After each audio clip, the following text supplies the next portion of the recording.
Hello my dear students, welcome to my channel and I hope you all are doing great. So guys, इस video के अंदर हम आपका जो MGPE 008 का पेपर है उसके कुछ इम्पॉर्टेंट क्वेश्चंस को डिस्कस करेंगे। ये हमारी MGPE 008 की पार्ट 2 वीडियो है। अगर आपने पार्ट 1 वीडियो नहीं देखा है तो उसका लिंक आपको मिल जाएगा डिस्क्रिप्शन में, आप वहाँ से जाके आप पार्ट 1 को भी देख सकते हैं। उसके अलावा अगर आपने अभी तक MGPE 008 का गेस पेपर परचेज नहीं किया है तो उसके लिए आप डिस्क्रिप्शन में जो नंबर गिवन है उस पर हमें व्हाट्सएप पे कांटेक्ट करके अपना गेस पेपर परचेज कर सकते हैं। गेस पेपर के अंदर आपको जितने भी इम्पॉर्टेंट क्वेश्चंस हैं उन सभी के डिटेल्ड आंसर, वो भी एकदम ईजी लैंग्वेज में जो पढ़कर ही समझ में आ जाए, इस तरीके के जो आंसर्स हैं वो आपको हमारे गेस पेपर में मिलेंगे। तो आपको कुछ नहीं करना, बस डिस्क्रिप्शन में दिया हुआ जो नंबर है स्कॉलरली माइंड्स का उसको सेव कर लो एंड उस पर एक हाई भेज दो। मेरी टीम जो है वो आपको आगे फर्दर असिस्ट कर देगी। नाउ गाइस स्टार्ट करते हैं। तो देखो जो क्वेश्चन नंबर 1 है, क्वेश्चन नंबर 1 में आपसे क्या पूछा है कि ये बताओ कि जो फास्टिंग है, fasting is an effective means of conflict resolution, do you agree with this. तो उपवास एक प्रभावशाली संघर्ष समाधान का माध्यम है, क्या आप सहमत हैं, इसके बारे में आपको बताना है। तो आपने देखा होगा कि जब भी लोग सरकार की किसी नीति से नाखुश होते हैं तो वो फास्टिंग करते हैं। जैसे कि जब वो धरना प्रदर्शन करते हैं, प्रोटेस्ट करते हैं, तो वहाँ पे भूख हड़ताल करते हैं। तो ये उसी से रिलेटेड है। इसमें बस आपको ये बताना है कि क्या ये कॉन्फ्लिक्ट को रिजॉल्व करने का कोई एक अच्छा तरीका है या नहीं है। ठीक है, सो अपने आंसर को शुरू करते हुए ही हम बता देंगे कि जो फास्टिंग है वो क्या होता है। तो fasting as a non-violent method of protest has historically been used as a moral tool to appeal to the conscience of the oppressor or the society। तो ये एक तरीके का क्या होता है गाइज, मॉरल टूल होता है। मॉरल टूल समझते हो, जिसे हम कहते हैं कि एक दबाव बनाने के लिए जिसको इस्तेमाल किया जाए। तो उपवास एक अहिंसक विरोध साधन है जो प्रायः नैतिक दबाव बनाने और जनमत को प्रभावित करने के लिए प्रयोग में लाया गया है। कुछ परिस्थितियों में प्रभावशाली ये सिद्ध हो सकता है, लेकिन इसकी सफलता प्रसंग, उद्देश्य और जनधारणा पर निर्भर करती है।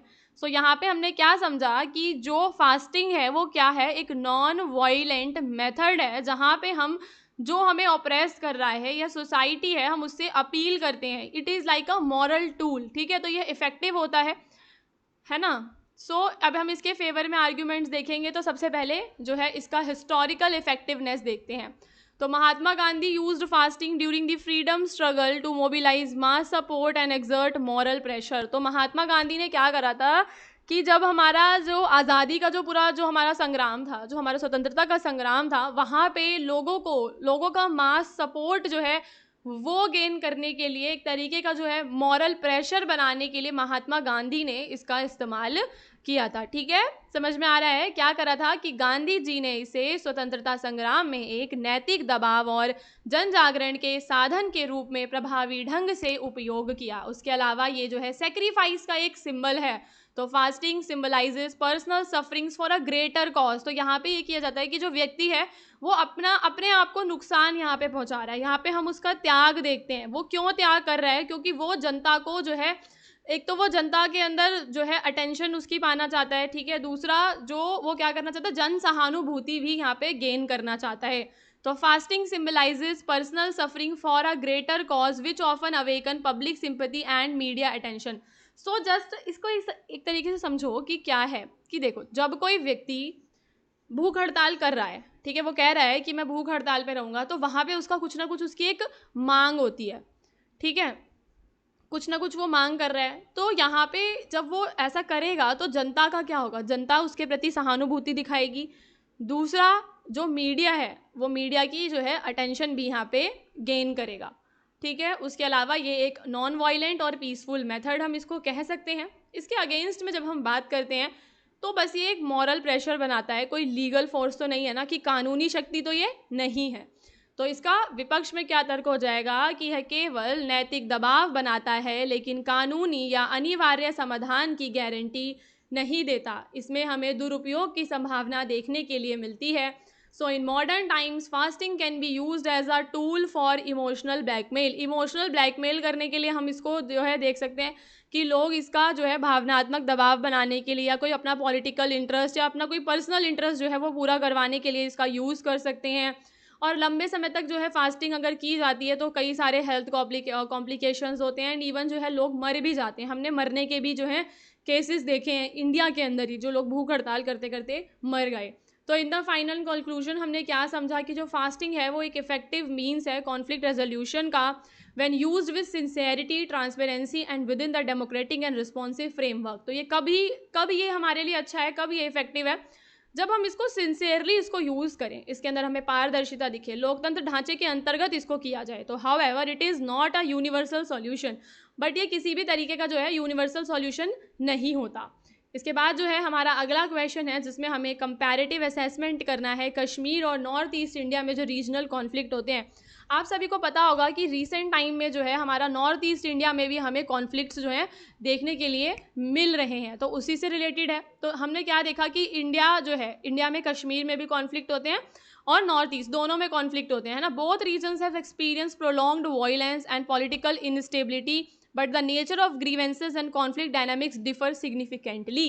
तो दोनों रीजन्स में हमने क्या देखा कि बहुत ही ज़्यादा जो है वायलेंस है। भारत में कश्मीर और उत्तर पूर्व में दो अलग अलग क्षेत्रीय संघर्ष चल रहे हैं जिनके कारण और जटिलताएं भिन्न हैं। दोनों क्षेत्रों में लंबे समय से हिंसा और राजनीतिक अस्थिरता हम देखते हैं, लेकिन इन संघर्षों की प्रकृति और कारणों में महत्वपूर्ण अंतर है। अब हम समझेंगे कि कश्मीर में संघर्ष की जो प्रकृति है वो कैसी है। कश्मीर का जो मुद्दा है बेसिकली वहाँ पे टेरिटोरियल और पॉलिटिकल डिस्प्यूट होता है, इंडिया पाकिस्तान के बीच में कुछ रिलीजन को लेकर होता है, कुछ क्रॉस बॉर्डर टेररिज्म हमें कश्मीर में देखने के लिए मिलता है।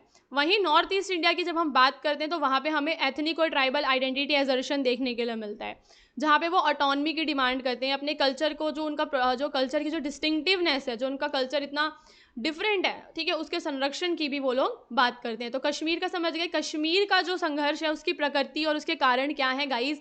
तो कश्मीर के अंदर हमें भौगोलिक और राजनीतिक विवाद देखने के लिए मिलते हैं, सीमा पार आतंकवाद देखने के लिए मिलता है। वहीं नॉर्थ ईस्ट इंडिया में हमें देखने के लिए मिलता है जातीय और जनजातीय पहचान के संरक्षण के लिए जो संघर्ष है वहाँ की जनता कर रही होती है। वहीं जो है कश्मीर के अंदर जो है हमें स्टेट देखने के लिए मिलता है, स्टेट एक्टर्स इंडिया और पाकिस्तान है। वहीं जो नॉर्थ ईस्ट है वहाँ पे हमें मल्टीपल जो है ग्रुप्स देखने के लिए मिल रहे हैं। उसके बाद जो गांधी की अप्रोच है, क्या हम उसको यहाँ पे अप्लाई कर सकते हैं। तो गांधी की अप्रोच नॉन वायलेंस की बात करती है, डायलॉग यानी संवाद की बात करती है, सत्य और स्वराज की बात करती है। तो नॉर्थ ईस्ट इंडिया में हम क्या कर सकते हैं कि गांधी की जो अप्रोच है, the Gandhian approach is more applicable here due to the nature of the conflict revolving around identity, autonomy और development।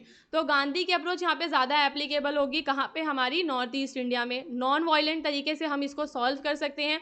गांधी का जो प्रिंसिपल है विलेज स्वराज का, ये ट्राइबल कम्युनिटीज़ के साथ अलाइन करता है, क्योंकि गांधी कहते हैं कि जो विलेजेस हैं वहाँ पे स्वराज होना चाहिए, तो वो जो है अलाइन करता है लोकल ट्राइबल कम्युनिटीज़ के साथ। इसके अलावा यहाँ पे इंक्लूसिव सोशो इकोनॉमिक जो डेवलपमेंट है उसको भी यहाँ पे बढ़ावा दिया जाता है। ठीक है, तो क्या हमने समझा कि जो उत्तर पूर्व में यह दृष्टिकोण अधिक कारगर है क्योंकि संघर्ष जो है पहचान, स्वायत्ता और विकास से जुड़ा हुआ है। जो गांधी हैं वो अहिंसात्मक संवाद और शांति वार्ता जो है उसके बारे में यहाँ पे बात करते हैं, और उनका जो ग्राम स्वराज्य और विकेंद्रीकरण का सिद्धांत है वो जनजातीय समुदायों को सशक्त बनाने के लिए काफ़ी ज़्यादा अनुरूप है। वहीं कॉन्फ्लिक्ट जो कश्मीर में है वो काफ़ी ज़्यादा कॉन्फ्लिक्ट जो है कॉम्प्लेक्स है, वहाँ पे एक्सटर्नल फैक्टर्स हैं, टेररिज्म है। तो गांधी के जो मेथड्स हैं वो वहाँ पे चैलेंज को फेस कर सकते हैं, पीस बिल्डिंग एफर्ट वहाँ पे फेल हो सकते हैं, नॉन वायलेंस को प्रमोट करना काफ़ी ज़्यादा वहाँ पे क्या है, चैलेंजिंग है, इतना आसान नहीं है। ठीक है, तो कश्मीर में संघर्ष अधिक जटिल है क्योंकि इसमें बाहरी हस्तक्षेप, आतंकवाद और राजनीतिक अविश्वास शामिल है। गांधीवादी विधियाँ चुनौतीपूर्ण हैं, लेकिन शांति स्थापना, अहिंसा का प्रचार और सामुदायिक मेल मिलाप में ये उपयोगी हो सकता है। और जो हमारे स्थानीय नेता हैं, नागरिक जो संगठन हैं वो कर सकते हैं, इसके अंदर जो है संवाद को बढ़ा सकते हैं, ताकि जो है फ्यूचर में हम आगे वहाँ पे गांधीवादी सिद्धांतों के अनुरूप दोनों एरिया में क्या कर सकें, कॉन्फ्लिक्ट को रिजॉल्व कर सकें। तो ओवरऑल हमने क्या समझा यहाँ पे, देखो फाइनली कि जो कश्मीर और नॉर्थ ईस्ट है दोनों जगह पे अलग अलग जो है रीजन स्पेसिफिक स्ट्रेटेजी की ज़रूरत है। Non violence, dialogue and inclusive development जो है वो गांधी के जो पीस बिल्डिंग एफर्ट है उसके अंदर आता है। अगर हम नॉर्थ ईस्ट की बात करें तो वहाँ पे अगर हम गांधीवादी जो है ग्रास रूट एम्पावरमेंट और सोशल जस्टिस का इस्तेमाल करें तो वहाँ पे कॉन्फ्लिक्ट को सॉल्व किया जा सकता है। और कश्मीर में जो है मॉरल और सिविल एफर्ट्स के लिए जो है गांधी के जो विचार हैं उन्हें यूज़ किया जा सकता है। ठीक है, समझ में आ गया कि कश्मीर और दोनों में हमें गांधीवादी जो अवधारणाएं हैं, गांधीवादी जो विचार हैं, हम उन्हें अप्लाई कर सकते हैं, लेकिन दोनों को अलग अलग लेवल से। उत्तर पूर्व में हमें ग्राम स्तर पर क्या करना पड़ेगा, गांवों का सशक्तिकरण करना पड़ेगा और सामाजिक न्याय पर जोर देना पड़ेगा, जबकि कश्मीर में उनके आदर्श नैतिक और नागरिक प्रयासों को प्रोत्साहित कर सकते हैं। सो गाइज, ये जो दोनों क्वेश्चंस थे हमारे कंप्लीट होते हैं। पार्ट 1 वीडियो को आप देख लेना, इसके बाद जो है पार्ट 3 वीडियो में मैं कुछ और भी ज़्यादा इंपॉर्टेंट क्वेश्चंस को विद आंसर्स डिस्कस करूँगी। ठीक है।